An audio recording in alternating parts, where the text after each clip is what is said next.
The 2000 Summer Paralympic Games in Sydney showcased the ultimate story of triumph. The Spanish basketball team, led by men with intellectual disabilities, absolutely dominates the competition. When they win the gold medal, they become national heroes, securing millions of dollars for their organization and a few thousand in prize money.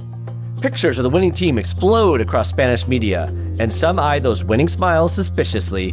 What happens when your gold medal winning Paralympics team actually isn't disabled?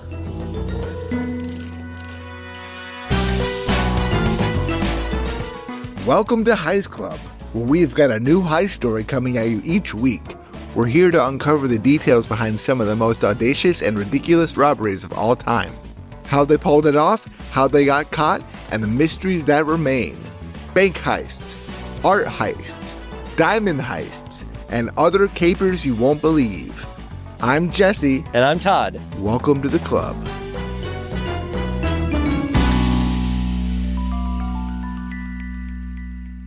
Buongiorno, Jesse. Hola. Hola. Well, that's good. That's a good point, because Does that work? those are the two areas we're living in today in this episode, because, this Friday, the opening ceremonies will mark the start of the 25th Winter Olympic Games in Milan, Italy, hence my buongiorno, which I'm sure I said perfectly. But your hola speaks to the heart of the story and most of what we'll be talking about. But this is Milan's first time hosting the Olympics. Italy has hosted before with the 2006 Games in Turin, or Torino, I remember it saying Torino, and the 1956 Games in Cortina d'Ampezzo, which I know very little about. I do not know about those games. Can't speak to those games. Not just because I wasn't alive, just can't say I've read much about them. You don't know about the 1956 Olympics? No, I'm so sorry. That is where my sports expertise fails. Well, that's the only year I know about, so here we thank go. God. What happened in 1956 is... You cover my blind spot. Thank you, Jesse. This is why we're here for each other. No, I kid. I do not know. It's okay.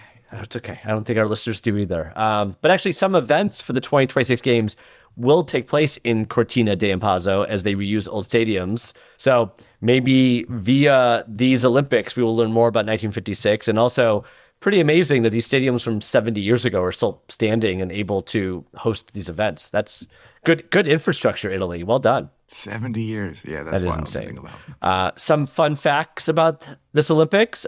Ski mountaineering will make its debut, which sounds crazy. Athletes basically climb a mountain on skis. So it's a combination of ascents, descents, and rough terrain. And sometimes the mountain is so steep, athletes will carry their skis while they climb. Some sports are so crazy, Yeah. This is different than like ski for a little and then shoot something, which is also a crazy event. But I guess people do this. Like, when you live in the mountains, how do you get How do you get up and down? As an Olympic sport? Yeah. Have people been training for years for this though? I don't know. Have there been these competitions for years? I assume so.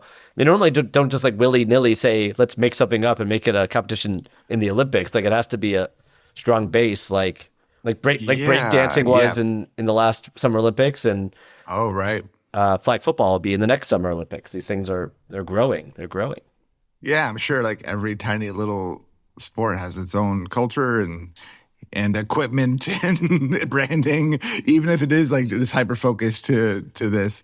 Yeah, that's really interesting. Yeah. Well, I will be watching. My wife and I watch way too much Olympics when it happens. We get totally into it, and then often, it's all the way on the other side of the world. And I remember at like dinner time showing my daughter highlights like Simone Biles from the last Summer Olympics. Like, we get into it. And I don't think it's just because of like American pride, to be honest. It's just, although there was a little bit of that, but there's just great stories and everything. So, well, today's heist is truly one of Olympic proportions, literally. We've seen some crazy plans to make money, but we've never seen anything like this. This is quite the convoluted plan. It's like to do all this just to make money. It's a sports story, but it's still a heist. So first, we have to travel back in time to the year 2000. Jennifer Lopez's iconic green Versace dress triggers the creation of Google Images. That's a crazy time to think about. Yeah. Metallica sues Napster, which somehow feels like it's 25 years ago, but also 100 years ago, right? What a time to be alive. When LimeWire and Kazaa were reigning. Yeah, really I also remember like South Park making fun of that. And it's like, wow, that was 25 years ago on South Park. It's like, that is forever ago. Right. Yeah, the first camera phone becomes commercially available. I got mine. Okay. I got mine later, that's for sure. But at least there's one available. Oh, yeah. And the first X-Men movie ushers in a new era of superhero movies, that's a darn good X-Men. And on September 15th, the Summer Olympics starts in Sydney, Australia. Being in the Southern Hemisphere, it's more like the Spring Olympics. I think that was a joke that was made a lot in 2000. I don't know if could we bring that joke back? We could try. Let's bring it back. Oh, Australia, you speak the same language, and yet you're so different. That Olympics did have some amazing moments. The triumphant story of amateur swimmer Eric Musambami, a.k.a. Eric the Eel. I will say to viewers, look him up. It's quite worth it. It's a crazy story. I did not remember it. Then also, American basketball player Vince Carter's dunk of death over French athlete Frederick Weiss. That's a crazy dunk. It is a unbelievable dunk. I can't wait to Google it later. The North and South Korean teams marching under one flag during the opening ceremonies. I remember that. And that also feels like 100 years ago, because that's not where we're living politically today either. Yeah, I think that was just for one 30-minute slot when that was a thing. That's funny. It's crazy to think North Korea even went there once, that they thought that was something they were open to. Right. Yeah. The Miracle on Grass, where USA beat Cuba for the first time in baseball history to win the gold medal. And then women's events expanded to pole vault, hammer throw, weightlifting, water polo, modern pentathlon, and sailing, which are all events I know women are still doing. So I'm glad that it's crazy that number in 1 year became so many new women's events. So I'm glad those are all still around. Nice. Everyone considered the 2000 Sydney Olympics a great success, minus a faulty gymnastics vault and some doping allegations. I actually think they changed the vault after that. I saw a trivia question where it's now a table instead of a vault. And the following weeks, the city prepared for the Paralympics, hoping for a similarly joyous outcome. What's not to love about the Paralympics? It's a celebration of humanity's grit and triumph over hardship. Just by making it in, you've already won. It definitely feels true. But winning a medal, always a plus. Yeah. Fun fact, the Paralympics started in 1948 as the Wheelchair Games to honor the large number of wounded veterans and civilians from World War II, which again makes so much sense when you hear that. You're like, oh, that makes complete sense. Of course, that's how it started. That, of course. Yeah, that makes a lot of sense to me. Yeah. This one was looking to be the best yet. A record number of 3,800 athletes compete, and a record number of 1.2 million tickets are sold, so very popular, which is more than double Atlanta's 1996 Paralympics 4 years earlier. So take that, Atlanta. Shot at your bow, Jesse. Okay, I'll take it. The games also saw, with 100 hours of web broadcast available. I love web broadcast. That sounds very 2002. And like that year's Olympics, the Paralympics see many inspiring moments of athletic achievement. Canadian and Australian swimmers Jessica Sloan and Chauvin Patone both win 6 gold medals in swimming. That's impressive. Double leg amputee American Jason Wenning wins his 3rd consecutive gold in the 400-meter freestyle. Crazy. I'm so impressed. And Fatma Omar of Egypt and Tianxin Bian of China win the first ever Paralympic golds in women's powerlifting. It's so impressive. Cool. And the game's men's intellectually disabled, they say ID, which is an IQ of 75 or lower, basketball tournament sees a team that looks like they're acting out their own Hollywood story. Game after game, the 12-man team from Spain crushes their opponents, always winning by at least 20 points. They play in perfect harmony with each other, perfect passes, perfect shots, not taking a lot of fouls. It's their own miracle on the court. This team likely wasn't using performance-enhancing drugs either. The newly established doping control program stopped 14th athletes from stealing gold medals from their competitors. And despite their dominance, the Spanish basketball team is in fact not among the busted athletes. It's not like they can cheat any other way, right? What are they going to do? Fake being disabled? That would be the worst thing anyone could do. Spain defeats Portugal 97-67 in the semifinals and face off with Russia for the gold medal. Patriotic Spaniards flood the stadium, waving flags and cheering the team on. The final buzzer rings and Spain comes out victorious 87-63. So that was the final game, just wrapped up in 10 seconds, but there I just told you. They stepped onto the podium to receive their gold medals. The Spanish national anthem plays and the crowd applauds. Reporters snap pictures of the new champions. The Sydney Olympics has new star athletes and Spain has new national heroes.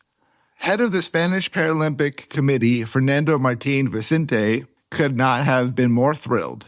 He heavily advocated for sports for the intellectually disabled ever since his daughter was diagnosed with an intellectual disability as an infant. Not to cue things up, but at this point, Fernando seems like a good guy, right? Yes. Fernando seems like a good guy doing a good thing and really, shining a spotlight on a group of people inspired by his daughter's own intellectual disabilities, and showing what they're capable of. So You're right. What a hero, I would say. yeah, a hero. We're applauding him. Nothing could bring him down. Jesse, continue. Oh, you got it. So they won the gold. The team of 12 also gets $200,000 to share. Naturally, Spanish sports journalists write stories about the team's inspiring gold medal story and, of course, include the photos of the team on the podium. A popular newspaper in Madrid publishes such a story and, with the rise of the internet, publishes it online with an open comment section. That does feel, that is interesting. I'm trying to remember what the comment section was like in 2000. I don't remember. I mean, what was I reading? I was reading IMDb. Actually, that's earlier. But IMDb and ESPN.go.com. And I do remember articles being published online, but the comment section was not as much of a thing yet. I can remember. I could be wrong. I'm no internet historian. But haven't there always been trolls in the world? Oh yeah. When there's a place they control, they will be there. Yes. Exactly. That's where my mind went.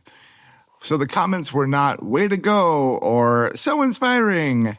They were shockingly more like, "I go to school with that guy. He's not disabled, and that's my lawyer." That's my lawyer. What's funny is, like, are these even trolls? We're just pointing out that a guy is your lawyer. You're not trolling. You're stating facts. So are these internet trolls before trolling really became a thing? The team hasn't even returned from the games, and yet a storm is already brewing. So something is going on. Spanish officials advise the players to grow beards and wear hats to conceal their appearance when they get home. That's a sign that you're guilty. Not to jump ahead of ourselves, but everyone grow beards, wear hats, and maybe move to another country. But don't worry about what they're saying. It's never a good thing when your boss tells you to wear a disguise. One Australian coach even complained about the team, saying there were 2 or 3 players who could have competed in our National Basketball League. What they did with and without the ball was way above what any of our athletes could have achieved. Maybe he's just being a sore loser, or maybe he's not. And I did not look this up, but I feel like I should have now. I should have gone to YouTube and seen if there was. I wanted to see highlights of the games to see if it really is that obvious, or if it really is that clear a difference between the Spanish team and the Australian team, for example. Because I will say, in the Olympics, you will see games that are like 100-30. Because it is true. It's just like, if the U.S. team is playing Iran in basketball, they're going to dominate, whatever it is. So that does happen. So I wouldn't immediately say someone's cheating just because they win by a lot, because it's just, there's not equal levels of talent around the world. But we'll see what happens here. We'll see how it happens. After all, if the allegations are true, this would be the biggest scandal in Paralympic history. Besides a few internet comments in Spain and the disgruntled coach, there isn't much of a fuss on the International Paralympic Committee side. However, 1 week after their return to Spain, a popular Spanish magazine publishes a bombshell story with insider information claiming the team cheated to win. They weren't disabled. Find out what happens next after the break.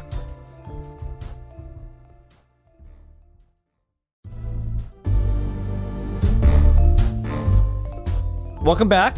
While the world celebrates the Spanish intellectual disability basketball team's historic gold medal win, some onlookers doubt their disability status. Within a week, an explosive article confirms the dark truth. They were not disabled. What? Yeah, I know. You weren't expecting this, Jesse. No, I'm shocked. It is a crazy story. No, it's crazy for a bunch of different reasons. And I follow sports. I did not know the story. I did not remember hearing about the story. I can't believe I didn't know about it. I don't think you knew about it either, right? No. There was a 30 for 30 that came out 2 years ago. Oh, we totally missed that. That's a blind spot in our record. Anyway, hopefully you listeners maybe don't know about it either. And now we're telling you. And go watch the 30 for 30 after. So this article, This article claims that the whole thing was orchestrated by Fernando Martín Vicente, who we mentioned before, the president of the Spanish Federation of Sports People with Intellectual Disabilities, FEDDI, or FEDI. We'll be using the term FEDI from now on. Founded in 1993, Fernando's organization supports intellectually disabled athletes in competitive sports and focuses on high performance, social inclusion, and the development of skills for athletes at local, national, and international levels. Again, sounds very positive. It's a small organization at its inception and desperate for funding. But everything changes in 1996. Thanks to Fernando's advocacy, the Atlanta Summer Games introduces events for athletes with intellectual disabilities. So, wow, Fernando, you really made things happen. My hero. Yeah, again, a hero at this point in the story. It's the time for Fernando to shine, basically. You know, Spain does pretty well in the medal standings in 1996 on the physical disability side, number 5 overall. But Fernando does not produce a medal-winning athlete or team with intellectual disabilities. So they did well overall in the Paralympics, but none of their ID athletes actually took a medal. One of those losing teams, his basketball team, had a terrible record. They lose nearly every game they play in tournaments all around the world.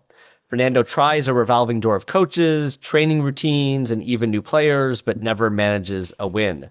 This is a huge problem for Fernando because no win equals no special grants from the Spanish government, which again, you would think would be to help support other athletes, but maybe Fernando has something else on his mind with those special grants.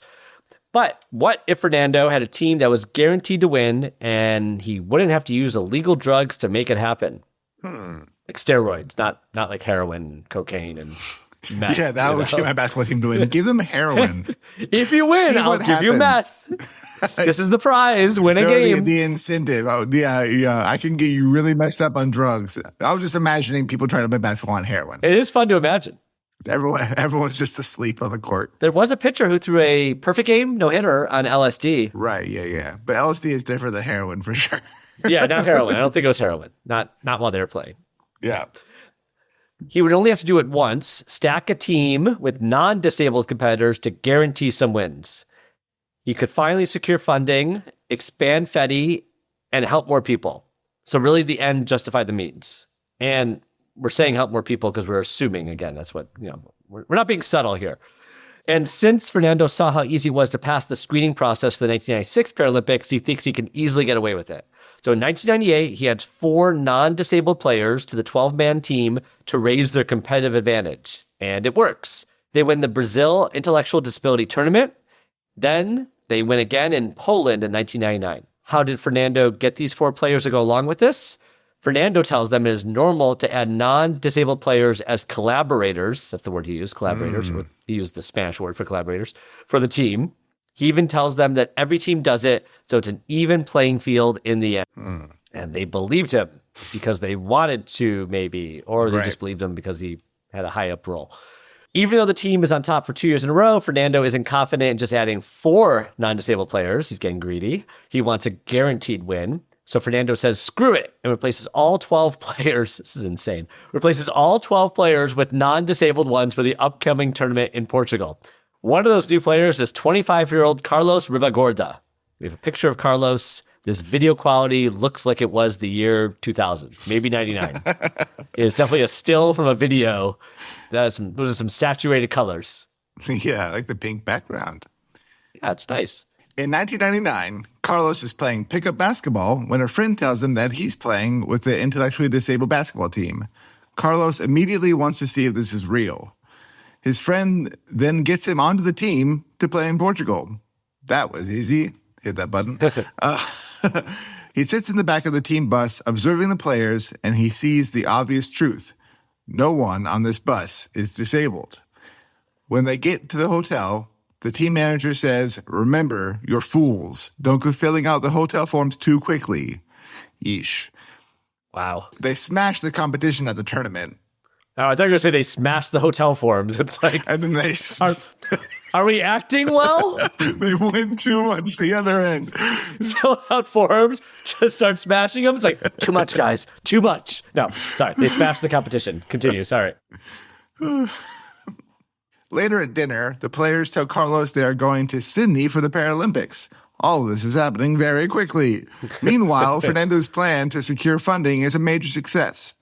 The Spanish government now gives Fetty millions of dollars. He can now support his actually intellectually disabled athletes just like he planned, right? Right? Okay, well, we may have not been completely honest about his intentions with the government grants. Fernando actually embezzles the money that's coming into Fetty through his nonprofit. As he gears up for the Sydney Olympics, he owns 8 cars, 5 wineries, 3 estates, a bullfighting ring, and a yacht. 5 wineries is especially crazy to me. It's like 8 cars is a lot of cars, but it feels like it's pretty easy to. 5 wineries. But yeah, 8 cars. It's like, cool. I'll go to one lot. I'll buy 8 cars. 5 wineries takes a lot of work. And 3 estates winery too. would be crazy. 5 is overkill, Fernando. Yeah. Yeah. You gotta chill out with the wine. It's funny. The 5 wineries is so crazy. We're barely talking about the bullfighting ring. Well, if you had 5 of those, that'd be more concerned. Yeah. Only one bullfighting ring, Fernando? That's all you're heisting? Come on. Okay, speaking of the Sydney Paralympics, Fernando decides to hold back on adding non-disabled players and put actually intellectually disabled athletes on the team. 2. He put 2 actually intellectually disabled athletes on the team. I guess that's a step in the right direction, but like, how many more wineries do you need, Fernando? How many more bullfighting rings do you need? You got the stuff. He has to have as many bullfighting rings as he does wineries. It's got to be even. So who are the other 10?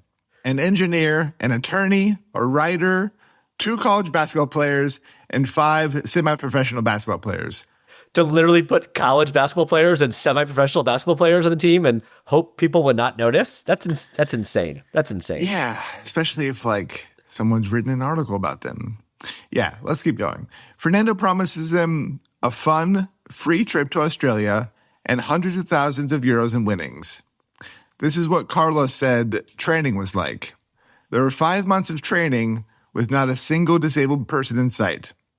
Now, for that, I do wonder, is the training then mostly how to make enough mistakes to get away with it? Like, is the training literally layup lines and, 3-point shooting and free throw shooting? Or is the training like, make sure you throw the ball out of bounds for no reason every once in a while just to make it look like you don't know what you're doing?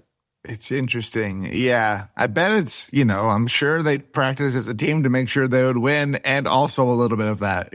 Win, but don't win by too much. Yeah. Yeah, it's a fine line. How to crush, but just by a little bit. How to crush delicately.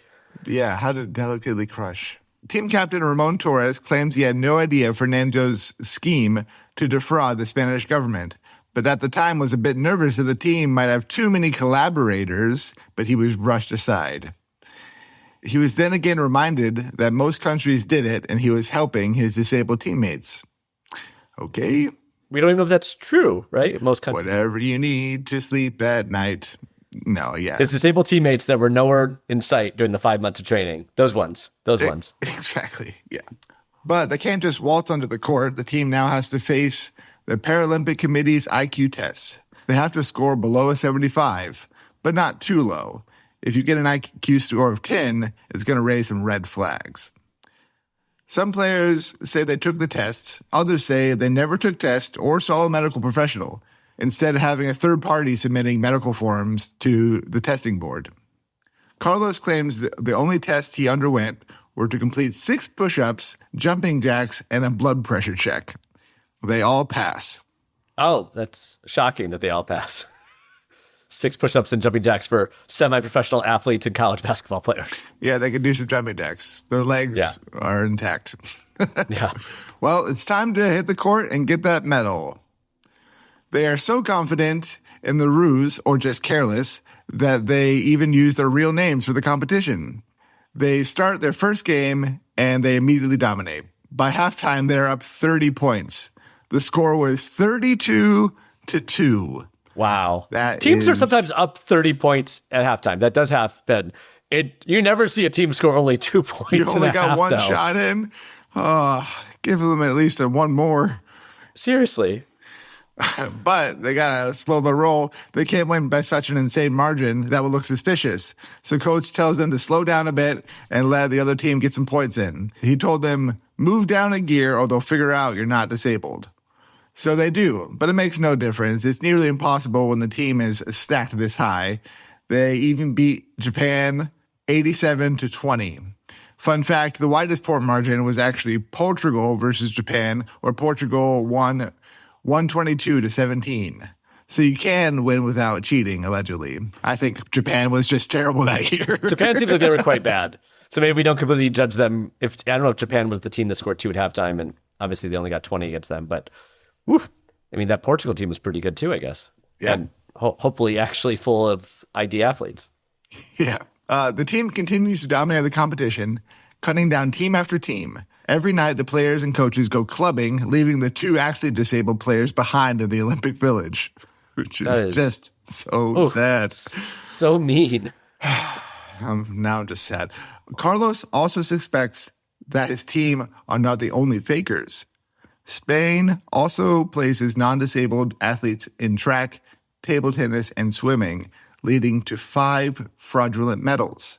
Everything culminates in the gold medal match against Russia. But something fishy is afoot, and it's not just Spain's stacked team. Find out what happened after the break.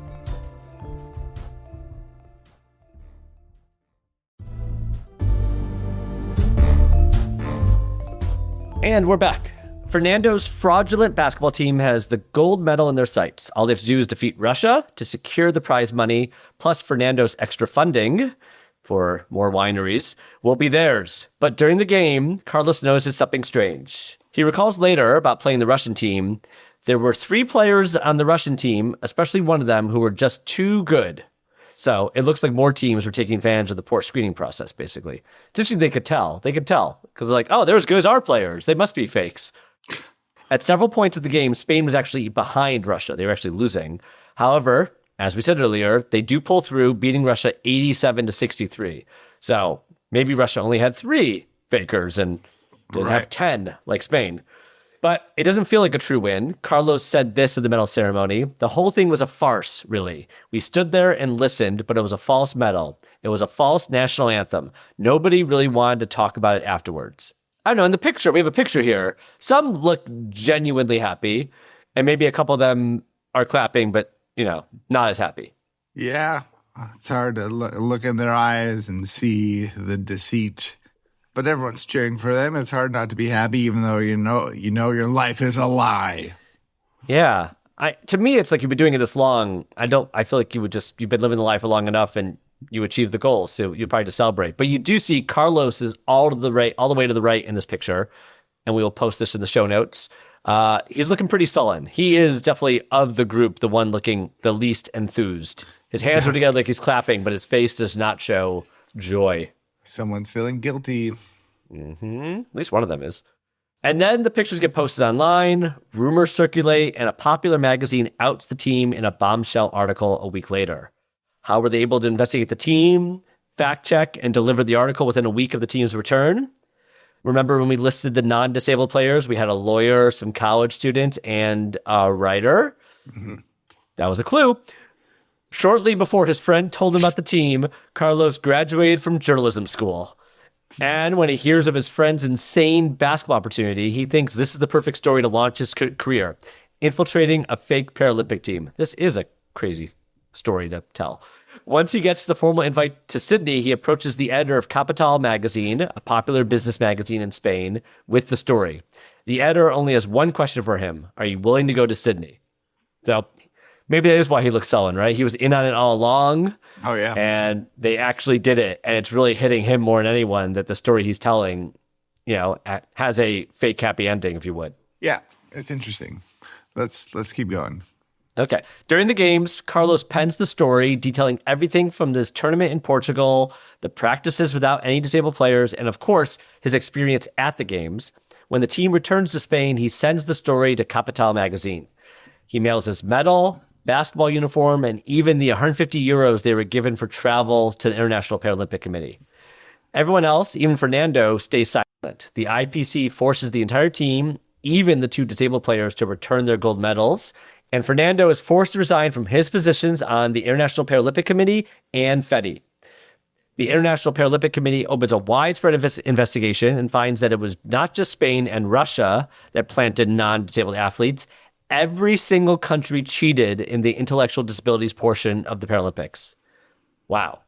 So Fernando did such a good thing, right? He got the intellectual disability portion of the Paralympics introduced, inspired partially by his daughter and her conditions. And in the end, everyone took advantage of it. I'm guessing not the Japanese basketball team, though. Maybe I'm wrong. Maybe they did, but maybe they're the one team that are like, what? This was real for us. And that's why they got shellacked I on think the they court. were just trying really hard, but just failed. They were just really bad at cheating. Yeah. I don't Maybe they chose the wrong fake disabled athletes, right? They didn't choose college athletes and semi-professional players. They chose maybe they only chose lawyers. You need a mix of lawyers and other things. That's the key. No, I'm sure it was just a different sport that they chose to cheat on. Yeah, you're right. So the investigation also reveals that 69% of medals in the Paralympics, both physical and mental disabilities combined, were awarded to those who did not qualify. This is so embarrassing. I did not know this at all. I've always thought so highly of the Paralympic Games. Even though I haven't really watched them very much, but I'm very aware of the ads. But to be honest, I think I've watched here and there, and you're aware of certain athletes over the years for sure. But 69% of medals in the entire Paralympics were awarded to those who did not qualify. That is crazy. I mean, yeah, this thing is just a mess. Yeah, they had no control over it. Yeah, I mean, Fernando advocated for this thing. Like, I wonder if he just used his daughter and the community he was already in for his own advantage to begin with. Like, did he? I mean, I think he definitely did. It's even sadder that he did it because of his daughter, or claimed to it because of his daughter. And I know we joked about being a hero earlier, but the furthest thing from a hero. You want your dad to be a hero. Your dad is not a hero. I just think it's so funny. It's such a mess. Like, people immediately, just everyone cheated, and then they had to stop it. I mean, maybe we shouldn't be shocked because so many enough athletes get caught cheating during the regular Olympics, right? Like, if you're doping, these countries are, endorsing that, or, setting up labs so they can get away with it, etc. Why wouldn't they do it here too? It just feels like, I don't know. The Olympics should not matter that much. The Paralympics should not matter that much. It should not be about we need to finish first because that'll prove to the world that we are dominant in things outside just athletics. But that's not realistic. That's not the world we live in.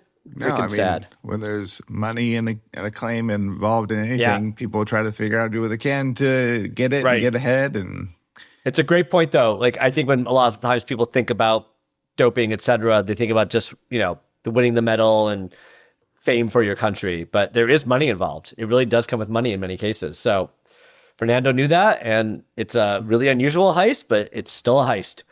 Right. So the IPC suspends all intellectually disabled events from future Olympic Games, and the suspension won't be lifted until 2009, robbing hundreds of athletes the chance to compete in the Olympics. Then in 2013, a court finds Fernando guilty of fraud and forgery and is fined 5,400 euros, which is $7,766. Oh, no. That is nothing. I'm sorry. $7,000? Yeah. Did they take away his wineries too? Please tell me they did. No, I'm sure they did not. I'm sure he's doing great. That's insane. Oh my God. What a lenient punishment. He is also ordered to return the 150,000 euros he received in private sponsorships, but still, 5 wineries cost a lot more than 150,000 euros too. He already has, yeah. Yeah. At his sentencing, he had this to say about Carlos. Carlos, who has been on the basketball team for 2 years, has played in the tournaments, won the Paralympics, but then 20 days later says he's not disabled. If he was not our word, I'm not going to say it. If he was not our word before, now he is. If someone does something like this, they are disabled. Well, Oof. He's a movie villain. He's literally saying out loud the worst things possible. Yeah. If he wasn't a monster up until now, he sure is. Yeah. World's greatest dad, Fernando. Ugh. 5 winery owning monster. Yes. Ugh. Sorry, Yeah. I can't get over it. 20 years after the scandal, team captain Ramon Torres breaks his silence. He said, "You think that life is one way, and then you discover that there are people who just want to fill their pockets and hurt others. I'm still waiting for someone to call me and say they're sorry." Okay, but do we believe he really did not know what was going on? I don't know. And truly thought he was just helping out his disabled teammates? I don't Maybe believe Ramon him. is just crazy gullible, but Fernando could apologize to you, but you should be doing some apologizing, Ramon. Yeah. Yeah, I got to watch this 30 for 30. I think it focuses on Ramon and Carlos. So Oh, we'll good. definitely give Oh, their. my God. Now that you say that, I remember it. Oh, really? I really can remember the promo. I've not seen it, but now I can think of, oh, man. Okay, I did remember that occurred. I did not know enough of the story. That's weird that's what it took to jog your memory. Okay. When you say it was the two athletes, I could picture it. Oh, totally. Oh, wow. Okay, I got to watch it too. Mind blown. The 10 non-disabled athletes avoided any charges, and the 2 actually disabled players did not see their medals returned to them. I feel bad for those 2 people. Me too. It's not their fault. I mean, I get why they don't get their medal because they won because their 10 teammates probably played a lot more and it wasn't a fair win, but I do feel bad for them too, yeah. There is one major question. Why did Carlos wait until after they won the gold medal to blow the whistle? Was he trying? Yeah, his intentions are kind of confusing to me. It just seems like, he quickly got on this team. Yeah. Right, it's true. No, if he knew it was wrong, he could have just called it out before any of this happened, but as a writer, he saw an opportunity, and of course, the best version of the story is if they win the gold, and then he gets to, take him out. Yeah, I guess at first I'm like, he's like kind of just a weird off, like just random investigative undercover journalist. But maybe he is hardcore because he's like, no, I'm going to win and then expose. Yeah. I guess he did think it all the way through and play the long game. Maybe he was a very serious undercover journalist. He just seems like a young guy who's like, maybe I'll do this thing, but maybe he is really committed and went through the whole thing. Yeah. But he could have stopped it. It is. He weird definitely that could he have. went along with it. Any of them could. He's not the only one that could have. I mean, but he definitely could have himself. He was just trying to get a better story. So shame on him, too. I don't think there's any heroes in this story. No, not so far, it's for sure. Yeah. He did not collect any hard evidence during his 2-year involvement with the team, i.e., record conversations, make a paper trail. Could just be the fact that he was a new journalist. Or was he in it for the money and found a better way to exploit the situation? This massive scandal may have exposed some deep corruption and triggered a massive overhaul in the IPC. But cheating remains a huge problem. In 2021, the BBC released an expose titled The Fake Olympians, highlighting a classification crisis in the International Paralympic Committee.